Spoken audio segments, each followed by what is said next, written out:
मानव प्रीति को सुनाकर कमरे से बाहर छत पर जाकर सो जाता है। अगले दिन बेटे की मुरझाई शक्ल को देखकर कुसुम पूछती है तो बेटा सब कुछ बताता है। कोई बात नहीं बेटा, हो जाता है। वैसे भी शादी का समय है और शादी का खाना खाकर तो ऐसी दिक्कतें हो जाती हैं। तू भूल जा। अरे कैसे भूल जाऊं माँ, वो गंदी बदबू मेरे दिमाग में बैठ गई है। माँ जी, मैं सोच रही थी कि खाने में आलू पूरी और हलवा बना लूं। हाँ बहू, बना ले। और जेठानी कहाँ है तेरी? माँ जी, वो पहले से ही रसोई में खाना बना रही हैं। दोनों बहू रसोई में मिलकर खाना बना रही थी। देवरानी तो अपना खाना तैयार कर लेती है और सबके आगे लगा देती है, लेकिन जेठानी देवरानी के जाने के बाद बनाते बनाते खा रही थी। इतने में सास की आवाज आती है। अरे क्या हुआ प्रीति बहू? मेरे दोनों बेटे खाने के लिए इंतजार कर रहे हैं, तू आ क्यों नहीं रही? लगता है मुझे ही जाना पड़ेगा। आवाज भी नहीं दे रही। यह बोलकर कुसुम रसोई में जाती है तो देखती है रसोई की हालत खराब है और प्रीति बहू खड़े होकर खाना खा रही है। एक हाथ से पूरी तल रही है। प्रीति बहू, ये तूने रसोई की क्या दुर्गति कर रखी है? शर्म है कि नहीं? पहले रसोई कौन ऐसे बनाता है? सब झूठा कर दिया।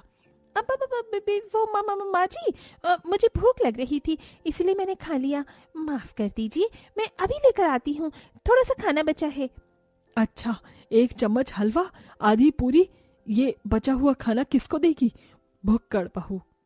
सॉरी माँ जी, वो क्या है ना, मुझे ना कुछ समय से बहुत ज्यादा भूख लग रही है।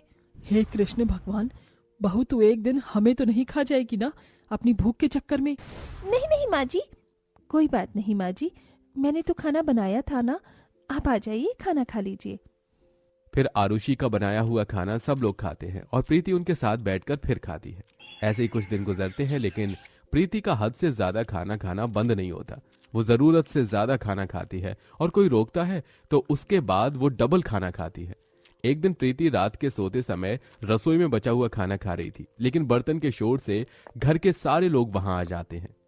अरे कौन सा चूहा बिल्ली इधर आकर हमें परेशान कर रहे हैं? कमरे में इतनी खटपट की आवाज आ रही है। आरुषि, तुम जरा उधर से देखना और ये डंडा ले लो हाथ में। जी ठीक है। जल्दी चेक करो भाई, सोने जाना है। प्रीति कहाँ है? कहीं दिख नहीं रही। दोनों देवर देवरानी स्लिप के पीछे जाते हैं तो वहां जेठानी आइसक्रीम अपने हाथ मुंह पर कपड़ों पर गिराकर लपड़ लपड़ खाई जा रही थी। आहा, ये ठंडी ठंडी आइसक्रीम इतनी